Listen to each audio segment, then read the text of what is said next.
I'm Bobby Hines. I was the first executive director of Faith in Action, and we were fortunate that the parish nurses in the community had written a grant to the Robert Wood Johnson Foundation. Initially, the grant was for $25,000. It was a real ministry when it began. Faith in Action was a day at a time, a client at a time, a challenge at a time. I think I was in the first orientation class that they had. And at that time, it was really pretty simple. I was a driver. I've been a driver the whole time. And they just call you on the phone and say, can you take Mr. So-and-so to the doctor's appointment? And I would say, sure, I can do that. That initial grant that got us started, it was wonderful, but here we were, one paid staff, and everybody else was volunteers. In the early days, we used nothing but paper. We used notes. We had card files and paper files that we would try to track care receivers' needs, the needs to get to doctor's appointments, need to go shopping, do all sorts of things. I think initially 50, 60 volunteers, which kind of blew my mind at how generous people were.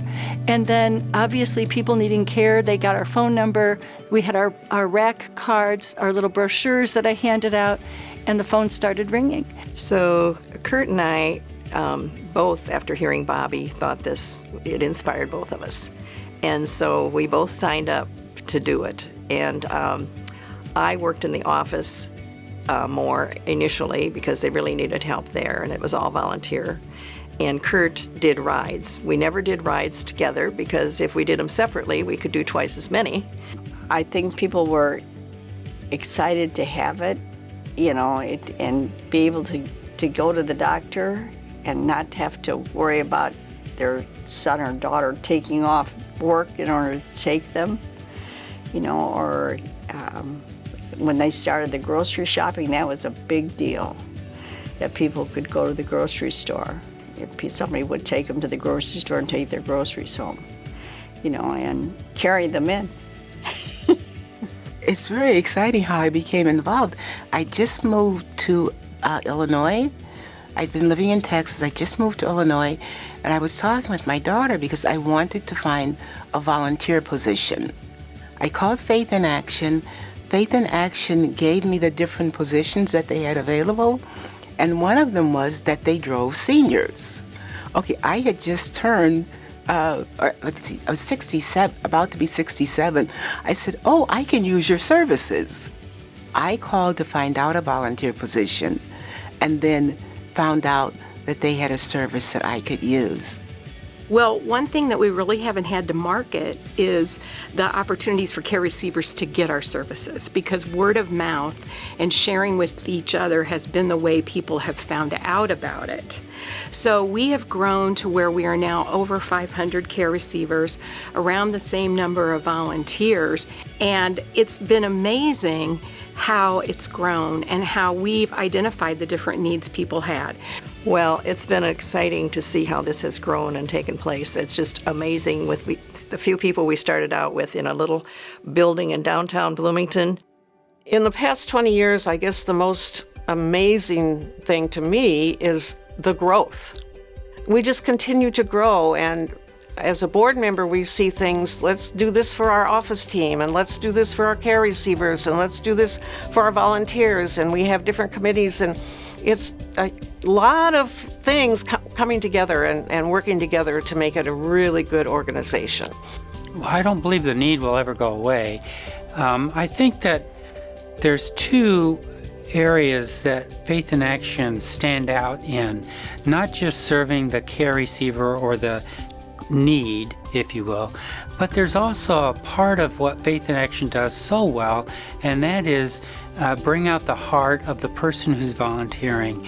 And I think that's a special attribute that Faith in Action offers the community that we often overlook. The volunteers, from those who are answering the phone, setting up appointments, the drivers. They offer the recipients of their service an opportunity to feel as equals, not dependents. 20 years with Faith in Action has been a journey. I've enjoyed it. I've been challenged by it. But what keeps me around really is knowing that we are providing an essential, critical service.